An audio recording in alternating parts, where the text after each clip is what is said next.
মুক্তিযোদ্ধাদের নাতিপুতিরাও পাবে না, তাহলে কি রাজাকারের নাতিপুতিরা পাবে?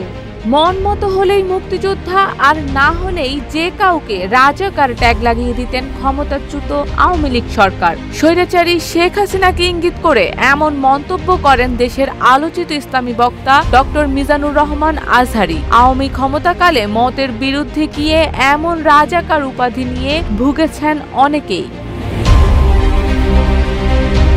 গত 25 জানুয়ারি পটুয়াখালীর কেন্দ্রীয় শহীদ মিনার মাঠে আয়োজিত মাহফিলে প্রধান অতিথির বক্তব্যে আজহারী এমন মন্তব্য করেন। এ সময় তিনি বলেন, ৭১ যদি দেখতাম এতদিনে রাজাকার হয়ে যেতাম। আল্লাহ আমাদের বাঁচিয়ে দিয়েছেন, এটা আল্লাহর মেহেরবানি। মনমতো হলে মুক্তিযোদ্ধা, আর না হলে রাজাকার। কত কিছু দেখলাম এই শাহবাগের বুকে। ৭১ সাল আমরা দেখি নাই, শুনেছি মুসলিম না অমুসলিম সেটা যাচাইয়ে কালিমা বলার কথা বলা হতো। আজহারী আরো বলেন, আমি যেখানেই যাই নতুন প্রজন্ম আমাকে ছাড়ে না। এরাই আগামীর বাংলাদেশ। এদের হাতে নিরাপদ আমার লাল সবুজের পতাকা এবং দেশের প্রতি ইঞ্চি মাটি। তবে দেশের সার্বভৌমত্ব রক্ষায় তাদের সজাগ ও সাবধান থাকতে হবে।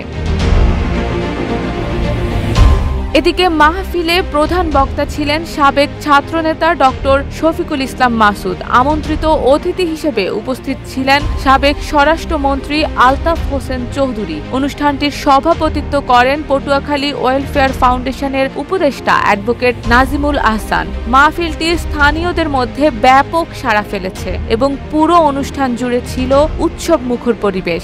মাহফিলে বক্তব্য শেষে তিনি আখেরি মোনাজাত পরিচালনা করেন।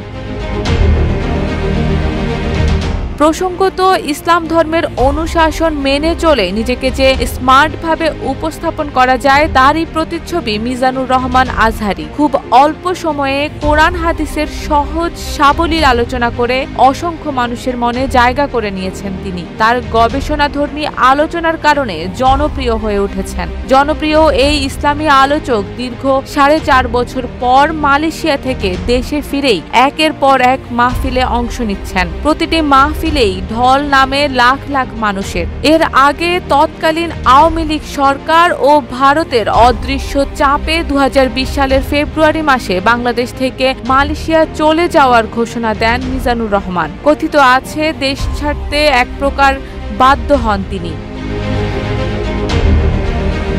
শারমিন নিশু, ঢাকা পোস্ট।